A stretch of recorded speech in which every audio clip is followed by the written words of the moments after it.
నమస్తే welcome to up front news ముందుగా headlines తెలంగాణలో స్థానిక సంస్థల ఎన్నికలకు రంగం సిద్ధం జూలైలో గ్రామ పంచాయతీ ఎంపీటీసీ జెడ్పీటీసీ ఎన్నికలు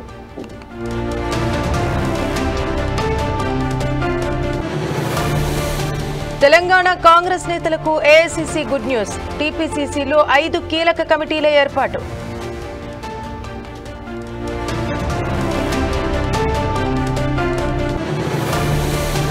ఢిల్లీలో ఏపీ సీఎం చంద్రబాబు పర్యటన సాయంత్రం సీఐఐ సదస్సు ఏజీఎం మీటింగ్కు హాజరు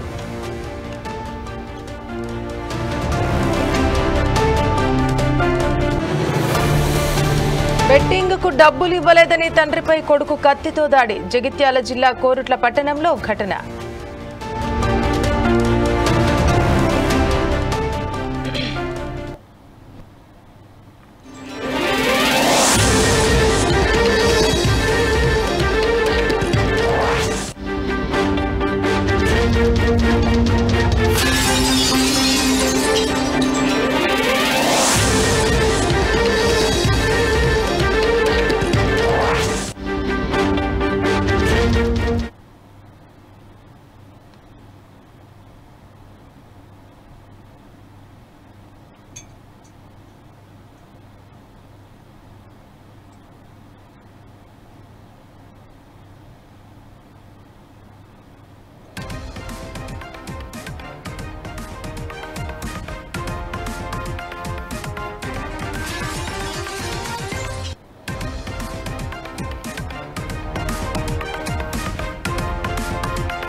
తెలంగాణలో స్థానిక సంస్థల ఎన్నికలకు రంగం సిద్ధమవుతోంది జూలైలోనే గ్రామ పంచాయతీ ఎంపీటీసీ జెడ్పీటీసీ మున్సిపాలిటీ ఎన్నికలను నిర్వహించాలని రేవంత్ సర్కారు భావిస్తున్నట్టు తెలుస్తోంది జూలై చివరి వారంలో ప్రారంభించి ఆగస్టు తొలి వారంలోపు పూర్తి చేయాలని ప్రభుత్వం ఆలోచిస్తున్నట్టు సమాచారం సర్పంచ్ ఎంపీటీసీ జెడ్పీటీసీ మున్సిపాలిటీలకు సంబంధించిన ఈ ఎన్నికల షెడ్యూల్ను జూన్ చివరి వారంలో ప్రకటించే అవకాశం ఉందని తెలుస్తోంది ఇక స్థానిక సంస్థల ఎన్నికల నేపథ్యంలో ఇప్పటికే సీఎం రేవంత్ రెడ్డి పార్టీ ఎమ్మెల్యేలకు శ్రేణులకు స్పష్టమైన దిశానిర్దేశం ఇచ్చినట్టు సమాచారం ప్రభుత్వం చేపట్టిన అభివృద్ధి కార్యక్రమాలు అమలవుతున్న సంక్షేమ పథకాలను ప్రజల్లోకి తీసుకువెళ్లాలని వారికి ఆదేశించారు గ్రామ స్థాయి పట్టణ స్థాయిలో పార్టీ బలాన్ని పెంచేందుకు యత్నాలు ముమ్మరమయ్యాయి ఈ స్థానిక సంస్థల ఎన్నికలు ప్రభుత్వానికి ప్రజల్లో ఉన్న మద్దతును అంచనా వేసే ప్రధాన వేదికగా మారనున్నాయి తాజాగా వచ్చిన రాజకీయ మార్పులు కొత్త ప్రభుత్వ పనితీరుపై ప్రజలు ఎలా స్పందిస్తున్నారన్నది ఈ ఎన్నికల్లో తేలనుంది అందువల్ల అన్ని పార్టీలు సీరియస్ గా ఈ ఎన్నికలకు సిద్ధమవుతున్నాయి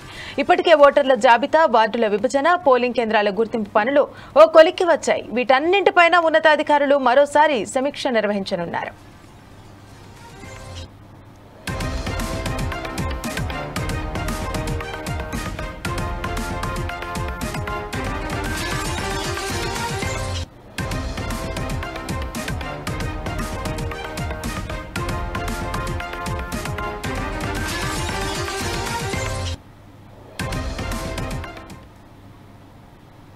ఇక దీనికి సంబంధించి మరిన్ని వివరాలు మా ఇన్పుట్ ఎడిటర్ శ్రీనివాస్ అందిస్తారు శ్రీనివాస్ చెప్పండి త్వరలో గ్రామ పంచాయతీ ఎన్నికలు జరగనున్నాయి వీటి గురించి పూర్తి వివరాలు తెలపండి ఏదైతే స్థానిక సంస్థల ఎన్నికలకు సంబంధించి గత కొంతకాలంగా పెండింగ్ వర్క్ వచ్చింది అయితే ఇటీవల ప్రభుత్వం దీని మీద కసరత్తు పూర్తి చేసి ఎన్నికలకు వెళ్లాలనే ఒక నిర్ణయానికి వచ్చినట్టు తెలుస్తుంది దీనికి ఇంకా ప్రభుత్వం నుంచి పూర్తి సమాచారం రావాల్సింది అయితే మనకున్న సమాచారం ప్రకారం ఈ వచ్చే జూన్లో చివరి వారంలో ఈ స్థానిక సంస్థల ఎన్నికలకు సంబంధించి నోటిఫికేషన్ విడుదల చేస్తారని చెప్పేసి కూడా సమాచారం అందుతోంది అంటే గ్రామ పంచాయతీ ఎన్నికలతో పాటుగా ఎంపీటీసీ జెడ్పీటీసీ మున్సిపాలిటీ ఎన్నికలు ఒకేసారి జరపాలని చెప్పేసి ఒక ఆలోచన ప్రభుత్వం చేసింది అదేవిధంగా రాష్ట్ర ఎన్నికల సంఘం కూడా ఆ దిశగానే అడుగులు వేస్తుంది ఇక కార్పొరేషన్లకు ఎన్నికలకు సంబంధించి ఈ ఎన్నిక ఏదైతే స్థానిక సంస్థల ఎన్నికలు పూర్తయిన తర్వాత కార్పొరేషన్ ఎన్నికల మీద కూడా దృష్టి సారించబోతుంది ఇటీవల ముఖ్యమంత్రి రేవంత్ రెడ్డి కూడా పార్టీ ఎమ్మెల్యేలకు ఎంపీలకు ముఖ్య నాయకులందరికీ కూడా దిశానిర్దేశం చేస్తున్నారు దాన్ని బట్టి ఎన్నికలు త్వరలో ఉండబోతున్నాయని మాత్రం ఒక సూచన అంటే తెలుస్తుంది దీనికి సంబంధించి ఇప్పటికే రాష్ట్ర ఎన్నికల సంఘం కసరత్తు కూడా పూర్తి చేసింది. అంటే ఇక్కడ ముఖ్యంగా రిజర్వేషన్లకు సంబంధించి బీసీ రిజర్వేషన్లకు సంబంధించి ఒక క్లారిటీ ఇవ్వాలని చెప్పేసి పదే పదే ఆందోళన జరుగుతున్న నేపథ్యంలో దానికి సంబంధించి కూడా ఒక గ్రాఫ్ అయితే రూపొందించారు అని చెప్పి ప్రస్తుతం సమాచారం. అయితే ఇవన్నీ కూడా క్లియర్ గా ఉంటే కనుక జూన్ చివరి వారంలో లేదా జూలై మొదటి వారంలో నోటిఫికేషన్ వచ్చే అవకాశం ఉంది. ఆ తర్వాత జూలైలో ఎన్నికలకు వెళ్ళబోతున్నారు. ఒకేసారి గ్రామ పంచాయతీ ఎన్నికలు, ఎంపీటీసీ, జెడ్పీటీసీ, మున్సిపాలిటీ ఎన్నికలు ఒకేసారి నిర్వహించాలి అనే ఒక ప్లాన్ అయితే ప్రభుత్వం దగ్గర ఉంది. కానీ ప్రస్తుతం అవైలబిలిటీ అంటే సిబ్బంది అవైలబిలిటీని బట్టి ఇది వివిధ దశల్లో ఉంటాయి అని చెప్పేసి తెలుస్తుంది. మొత్తానికైతే గత అక్టోబర్లోనే ఎన్నికలు జరపాల్సి ఉంది. కానీ అది పెండింగ్ పెట్టుకుంటూ ఇప్పుడు ప్రత్యేక అధికారి పాలన కొనసాగుతుంది. సో ఎక్కువ కాలం ఈ ప్రత్యేక అధికారిక పాలన కొనసాగితే కనుక ఏదైతే 15వ ఆర్థిక ప్రణాళిక సంఘం ప్రకారం రాష్ట్రానికి రావాల్సిన నిధులు ఏవైతుంటాయో, పంచాయతీ కానీ స్థానిక సంస్థలకు ఎన్నికలు కావాల్సిన నిధులు ఏవైతుంటాయో అవన్నీ కూడా రాకుండా ఆగిపోతాయి.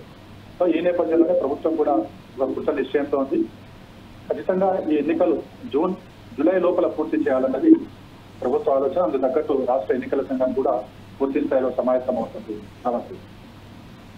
Thank you Srinivas.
తెలంగాణ కాంగ్రెస్ నేతలకు ఏఐసీసీ గుడ్ న్యూస్ తెలిపింది. టీపీసీసీ కార్యకలాపాలను మరింత బలోపేతం చేసే దిశగా కాంగ్రెస్ అధిష్టానం 5 కమిటీలను నియమించింది.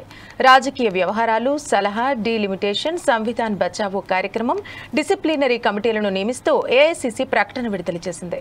ఇక తెలంగాణలోని రాజకీయ పరిణామాలు, పార్టీ వ్యూహరచన వంటి కీలక అంశాలను పర్యవేక్షించేందుకు 22 మంది సభ్యులతో రాజకీయ వ్యవహారాల కమిటీని ఏఐసీసీ నియమించింది. దీంతో పాటు పార్టీకి దిశానిర్దేశం చేసేందుకు కీలకమైన సలహాలు అందించేందుకు 15 మంది అనుభవజ్ఞులతో కూడిన సలహా కమిటీని కూడా ఏర్పాటు చేసింది. ఈ 2 కమిటీలకు ఏఐసీసీ తెలంగాణ వ్యవహారాల ఇన్ఛార్జ్ మీనాక్షి నటరాజన్ సారథ్యం వహించనున్నారు.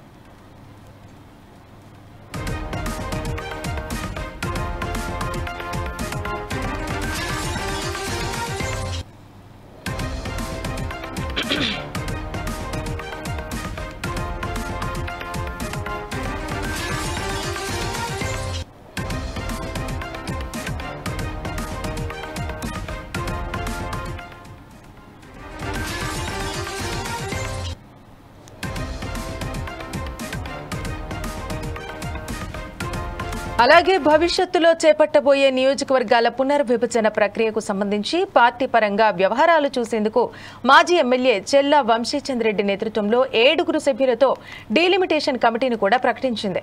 అలాగే కాంగ్రెస్ పార్టీ దేశవ్యాప్తంగా ప్రతిష్టాత్మకంగా నిర్వహిస్తున్న సంవిధాన్ బచావో ప్రోగ్రాంను తెలంగాణలో సమర్థవంతంగా ముందుకు తీసుకెళ్లేందుకు పి వినయ్ కుమార్ చైర్మన్ గా 16 మందితో ప్రత్యేక కమిటీని ఏర్పాటు చేసింది. పార్టీలో క్రమశిక్షణకు అత్యంత ప్రాధాన్యతనిస్తూ ఏవైనా ఉల్లంఘనలు జరిగితే చర్యలు తీసుకునేందుకు ఎంపీ మల్లు రవి నేతృత్వంలో 6 సభ్యులతో క్రమశిక్షణ చర్యల కమిటీని కూడా ఏర్పాటు చేసినట్టు ఏఐసీసీ తమ ప్రకటనలో స్పష్టం చేసింది.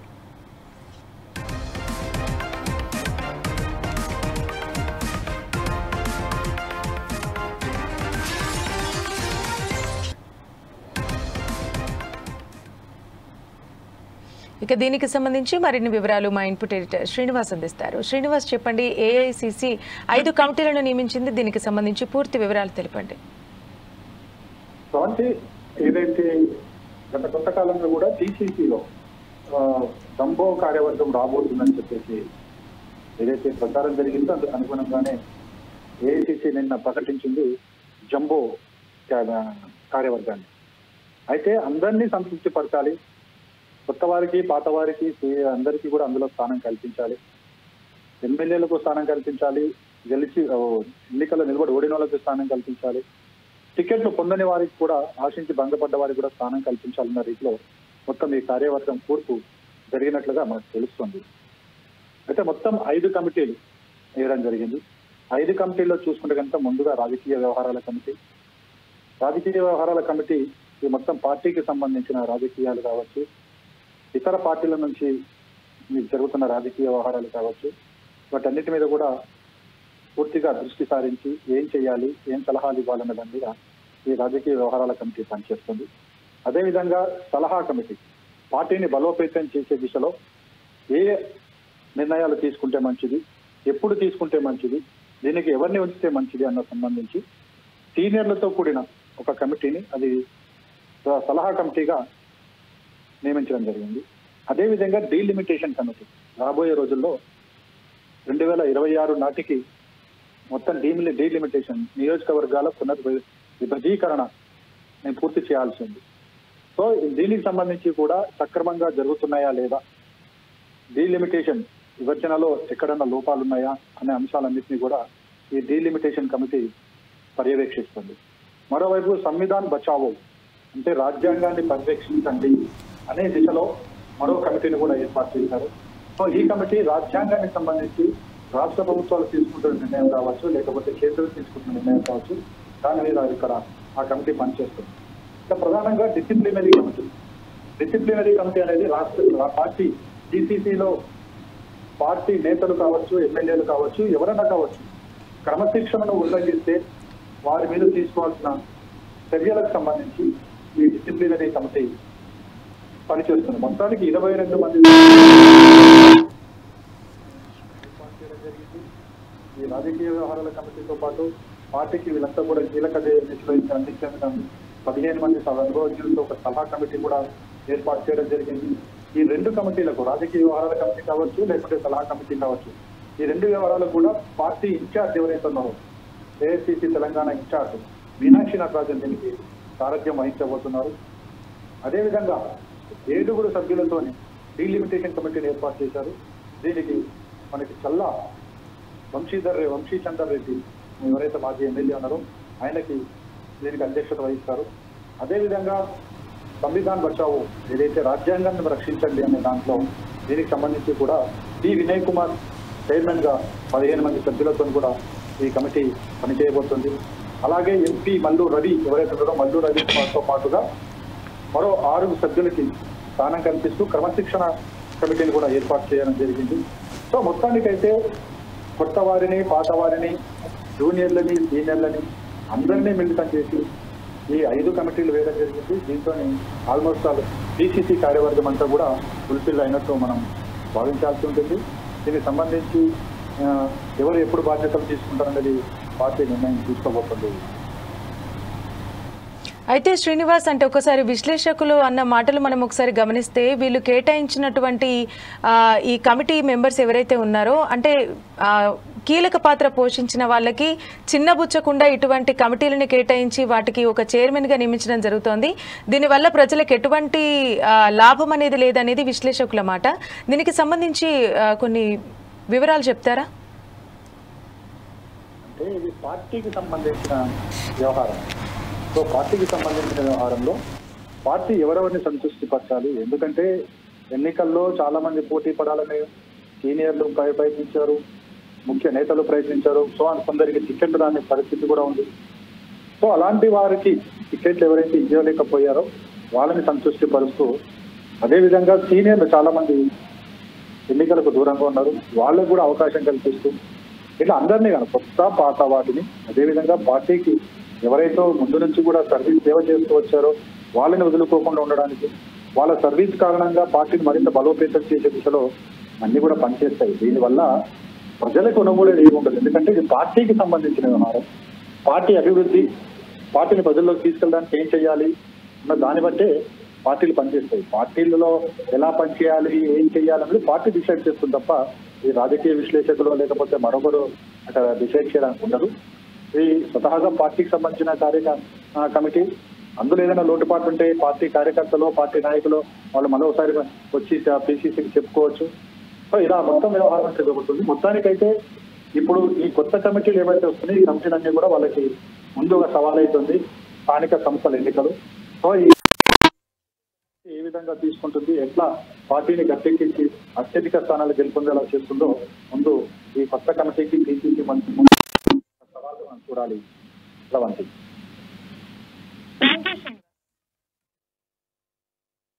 Thank you Srinivas.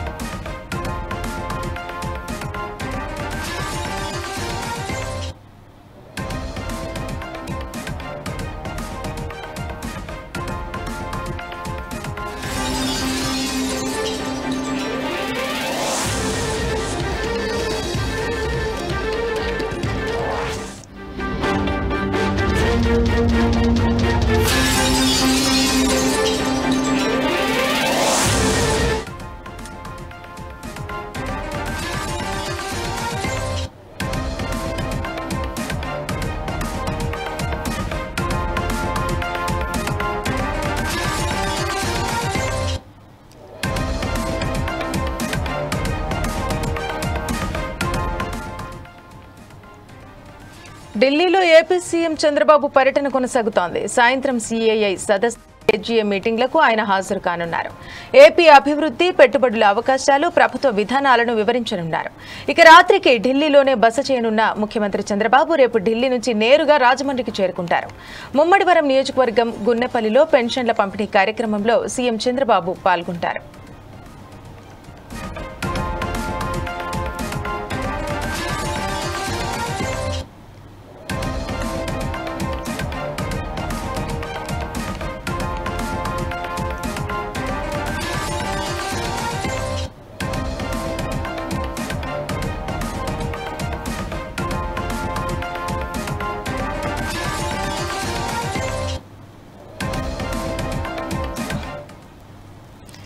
ఢిల్లీలో ఏపీ సీఎం చంద్రబాబు పర్యటన కొనసాగుతోంది. సాయంత్రం సిఐఐ సదస్సు, ఏజీఎం మీటింగ్లకు ఆయన హాజరు కానున్నారు. ఏపీ అభివృద్ధి, పెట్టుబడుల అవకాశాలు, ప్రభుత్వ విధానాలను వివరించనున్నారు. ఇక రాత్రికి ఢిల్లీలోనే బస చేయనున్న ముఖ్యమంత్రి చంద్రబాబు రేపు ఢిల్లీకి నుంచి నేరుగా రాజమండ్రికి చేరుకుంటారు. ముమ్మడివరం నియోజకవర్గం గున్నెపల్లిలో పెన్షన్ల పంపిణీ కార్యక్రమంలో సీఎం చంద్రబాబు పాల్గొంటారు.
జగిత్యాల జిల్లా కోరుట్ల పట్టణంలో దారుణం వెలుగు చూసింది. పాత కోర్టు భవనం సమీపంలో దేవభూమయ్య అనే వ్యక్తిపై తన కొడుకు నవీన్ కత్తితో దాడి చేశాడు. గత కొంతకాలంగా మద్యానికి, ఆన్లైన్ బెట్టింగ్కు నవీన్ బానిసగా మారి డబ్బులు పోగొట్టుకుంటున్నాడు.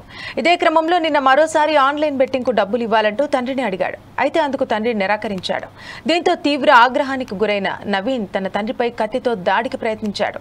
ఇద్దరి మధ్య పెనుగులాట చోటు చేసుకోవడంతో ఇద్దరికి కత్తిపోట్లయ్యాయి. ఇది గమనించిన స్థానిక స్థానికులు హుటాహుటిన ఇద్దరిని ఆసుపత్రికి తరలించారు. విషయం తెలుసుకున్న పోలీసులు తండ్రి ఫిర్యాదుతో కేసు నమోదు చేసి దర్యాప్తు చేస్తున్నారు.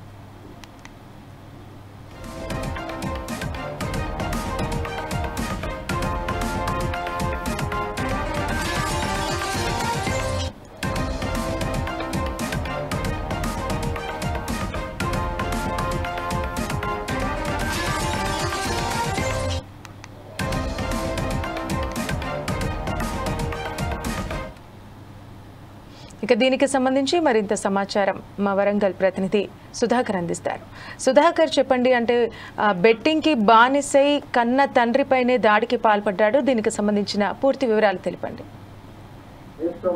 గతంలో చూసుకుంటే మాత్రము బెట్టింగ్ యాప్లు కానీ ఇప్పుడు చూస్తుంటే ఇదే బెట్టింగ్ యాప్ అలాగే మద్యానికి బానిసై కన్న తల్లిదండ్రులను చంపే పరిస్థితి నెలకొని చూసుకోవచ్చు. ప్రస్తుతం చూసుకుంటే మాత్రం జగిత్యాల జిల్లా కోరుట్ల మండల కేంద్రంలో ఒక సంఘటన నెలకొందనుకోవచ్చు. బెట్టింగ్ యాప్ కు అలాగే మద్యానికి బానిస నవీన్ అనే వ్యక్తి నిన్న తండ్రి దగ్గర కలిసి నేను బెట్టింగ్ యాప్ నాకు డబ్బులు కావాలని అడిగిన నేపథ్యంలో తండ్రి దాన్ని తిరస్కరించడం జరిగింది. ఈ నేపథ్యంలో తండ్రి కొడుకుల మధ్య తూపులా జరిగింది. ఈ తూపులాటలో ఇద్దరికి కత్తులతో గాయాలు కావడం జరిగింది. రాష్ట్ర ప్రభుత్వము గతంలో చూసుకుంటే గత నెల రోజుల కాల వ్యవధిలో మాత్రం రాష్ట్ర ప్రభుత్వం చెప్పడం జరిగింది. బెట్టింగ్ యాప్ కు బానిసై సుమారు 25 మంది ప్రాణాలు కోల్పోవడం జరిగింది. ఈ నేపథ్యంలో రాష్ట్ర ప్రభుత్వం కొన్ని బెట్టింగ్ యాప్లను కూడా గూగుల్ ద్వారా మొత్తం వాటిని తీసేయడం జరిగింది. ఇంత జరుగుతున్న మాత్రం రాష్ట్ర వ్యాప్తంగా ఇంకా బెట్టింగ్ యాప్స్ ఇలా కొనసాగుతూనే ఉన్నాయి. అంతేకాకుండా ఈ బెట్టింగ్ యాప్ కు బానిసై మద్యానికి కూడా బానిస అవుతున్న నేపథ్యంలో కనబడుతుంది. ఈ నేపథ్యంలో నిన్న జరిగిన సంఘటన మాత్రం ప్రతి ఒక్కరికి కన్నీరు గార్చే సంఘటన అనుకోవచ్చు. బెట్టింగ్ యాప్స్ బానిసై కన్న తండ్రినే హతమార్చడానికి ప్రయత్నం చేశారు నవీన్ గురించి. ఏదేమైనా రాష్ట్ర వ్యాప్తంగా ఇటువంటి సంఘటనలు చాలా చోటుకుంటున్నాయి. కానీ కొన్ని సంఘటనలు మాత్రం బయట రాకుండా పోతున్నవచ్చు. ఇప్పటికైనా రాష్ట్ర ప్రభుత్వం కానీ పోలీస్ శాఖ కానీ ఈ బెట్టింగ్ యాప్స్ మీద ఫోకస్ ఖచ్చితంగా పెట్టాలి. ఎక్కడైనా సరే బెట్టింగ్ యాప్ లో ఆటలాడడం కానీ అంతేకాకుండా బయట ప్రపంచంలో బాహ్య ప్రపంచంలో కూడా కొన్ని బెట్టింగ్ యాప్స్ సంబంధించి కొన్ని క్రీడలు కూడా కొనసాగుతున్నాయి. వీటి మీద ఖచ్చితంగా ఫోకస్ పెట్టి వీటిని ఆపే ప్రయత్నం చేస్తే మాత్రం రాష్ట్రంలో ఎంతో మంది యువకుల ప్రాణాలు కాపాడిన వాళ్ళు అందుకు. అయితే సుధాకర్, అంటే తండ్రి ఆరోగ్య పరిస్థితి ఎలా ఉంది? ప్రశ్న చూసుకుంటే మాత్రం ఇద్దరిని అక్కడి నుంచి మాత్రం హాస్పిటల్ తరలించారు. చుట్టుపక్కల సమాచారం మేరకు పోలీసులు మాత్రం ఇప్పుడు కేసు దర్యాప్తు చేసిన అభ్యాసం కలుగుతుంది. తండ్రి మాత్రం కొంచెం గాయాల పాలు ఎక్కువ కావడం జరిగింది. ఈ నవీన్ అనే వ్యక్తి మాత్రం మామూలు గాయాలు జరిగింది. తండ్రి పరిస్థితి మాత్రం ప్రస్తుతానికి మాత్రం నిలకడగా ఉండటం మాత్రం వైద్యులు చెప్పడం జరిగింది. ఏదేమైనా ప్రస్తుతం చూసుకుంటే మాత్రం ఈ మద్యాన్ని కానీ ఈ బెట్టింగ్ యాప్స్ కానీ బానిసల్లో మాత్రము గతంలో చూసుకుంటే ఆత్మహత్యలు చేసుకున్నారు. ప్రాణాలు పోగొట్టుకున్న విషయం కనబడింది. ఎందుకంటే నేను అప్పుల పాలయ్యానని చెప్పి బాధతోటి కొంతమంది ప్రాణాలు పోగొట్టుకున్నారు. కానీ ఈ రోజు చూసుకుంటే మాత్రము అతను వచ్చేసి కన్న తల్లిదండ్రుల మీద అంటే కన్న తండ్రి మీదనే కత్తితో దాడి చేసే ప్రయత్నం వచ్చిందంటే మాత్రము ఈ బానిసై ఒక వేరే వాళ్ళ ప్రాణాలు తీసే అంత క్రూరంగా దిగజారంటే మాత్రం ఇప్పటికైనా ఈ బెట్టింగ్ యాప్లను ఖచ్చితంగా నిలిపివేసే ప్రయత్నం చేయాలంటూ అనుకోవచ్చు. Thank you Sudhakar.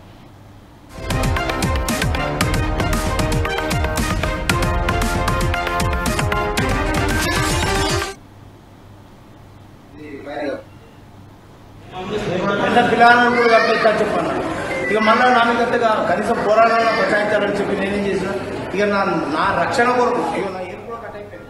అదే కత్తితోనే అన్ని కూర్చుంది. ఇక బత్తడా సత్తడా అది భగవంతుడి అది సత్తనే మంచిది. బతుకుతే మాత్రం వాడు ఇంటికి ఒక పీడ అలా పోరాడాలని కూడా చెప్పేస్తాడు. వాడు బతుకుతే పోరాడాలని బతుకు.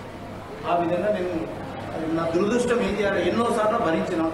ఎన్నో ఇప్పుడు బంగారం కట్టినాం. అప్పుడు అని అత్తగారు రోజున కట్టిన కొట్టినాం. అన్నీ కట్టినాం. అన్ని ఎంసీఏ చదివించిన అది చేసిన పత్రకు తావుకు బాగా బానిస అయిపోయింది. రోజు తాగి ఖర్చు అది చేసి ఈ విధంగా ఇప్పుడు అది పెట్టుకున్నాడు. ఇవాళ వచ్చి నాకు అమ్మదా కాదు ఇది అని చెప్పానంటే మా భార్య అమ్మేస్తున్నాం కదా జాగా మీద నీకు అట్టెత్తం బాధ్యత అని చెప్పి చూడు నా కర్మ ఈ విధంగా నా కొడుకు నేను అది చేసి ఏం కర్మ అనేది నా కొడుకు నన్ను పోషించాను. నేను ఆంట్లోని అది చేసి ఎందుకు ఇబ్బంది ఎందుకు పెడుతుంది ఇప్పుడు తాకుండా వచ్చి రోజులు ఇక మా భార్య ఆమెను కొట్టింది. ఆమెనంతా లావట్టి ఎత్తేసిండు కొట్టిండు వచ్చేసిండు. అప్పుడు పెద్ద పిల్లలను కూడా అట్లా చెప్పాను. ఇక మళ్ళీ నా మీద కనీసం పోరాడాలని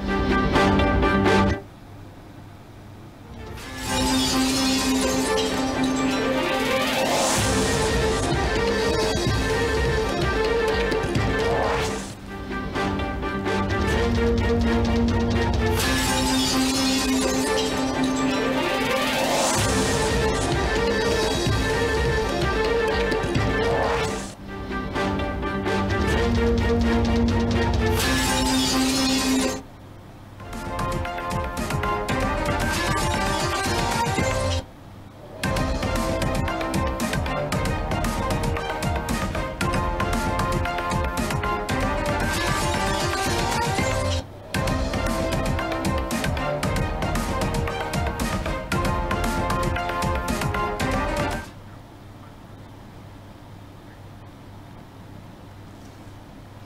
వాయువ్య బంగాళాఖాతంలో ఏర్పడిన వాయుగుండం ప్రస్తుతం బలహీనపడింది. ఇది సాగర్ ఐలాండ్, కేపుపెరా మధ్యగా నిన్న తీరం దాటింది. వాయుగుండం బలహీనపడిన నేపథ్యంలో నైరుతి రుతుపవనాలు చురుగ్గా కదులుతున్నాయి.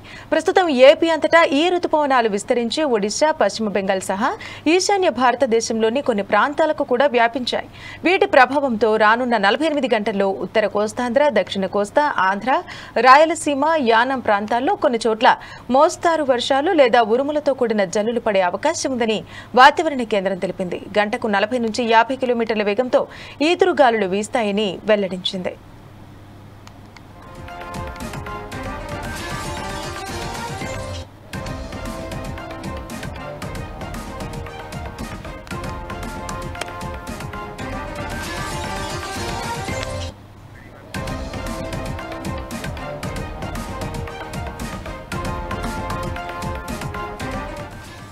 ఇక నైరుతి రుతుపవనాల ప్రభావంతో ఆంధ్రప్రదేశ్లోని పలు జిల్లాల్లో తేలికపాటి నుంచి ఓ మోస్తారు వర్షాలు కురిసే అవకాశం ఉందని వాతావరణ శాఖ పేర్కొంది. ముఖ్యంగా శ్రీకాకుళం, విజయనగరం, పార్వతీపురం, మన్యం, విశాఖపట్నం, అల్లూరి సీతారామరాజు, అనకాపల్లి, కాకినాడ, కోనసీమలో మోస్తారు నుంచి భారీ వర్షాలు కురిసే అవకాశం ఉందని వాతావరణ శాఖ స్పష్టం చేసింది. కొన్ని చోట్ల ఈదురుగాలులు, మోస్తారు నుంచి భారీ వర్షాలు, మరికొన్ని ప్రాంతాల్లో ఈదురుగాలులు వీచే అవకాశం ఉందని వాతావరణ శాఖ హెచ్చరించింది. అలాగే కృష్ణా, ఎన్టీఆర్, బాపట్ల, పల్నాడు, ప్రకాశం, నెల్లూరు, నంద్యాల, కడప, తిరుపతి జిల్లాల్లో అక్కడక్కడ తేలికపాటి నుంచి మోస్తారు వర్షాలు కురిసే అవకాశం ఉంది.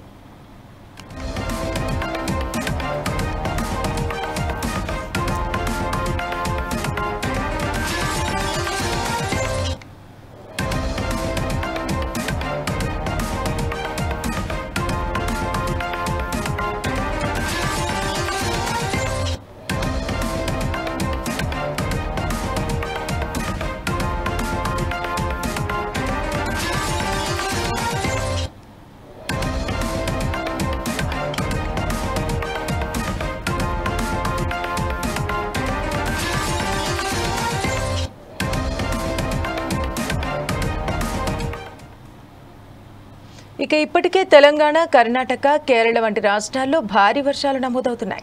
ఈ వర్షాల నేపథ్యంలో గోదావరి, నాగావళి, వంశధార నదీ పరివాహకంలోని లోతట్టు ప్రాంతాల్లో నివసించే ప్రజలు జాగ్రత్త వహించాలంటూ అధికారులు హెచ్చరిస్తున్నారు. ఇప్పటికే తెలంగాణలో 6 జిల్లాలకు ఎల్లో అలర్ట్ జారీ చేసింది వాతావరణ శాఖ. మరోవైపు హైదరాబాద్కు భారీ వర్ష సూచన చేసింది. కొన్ని జిల్లాల్లో మాత్రం భారీ వర్షాలు, వడగండ్ల వాన కూడా సంభవించవచ్చని ఐఎండీ హెచ్చరించింది.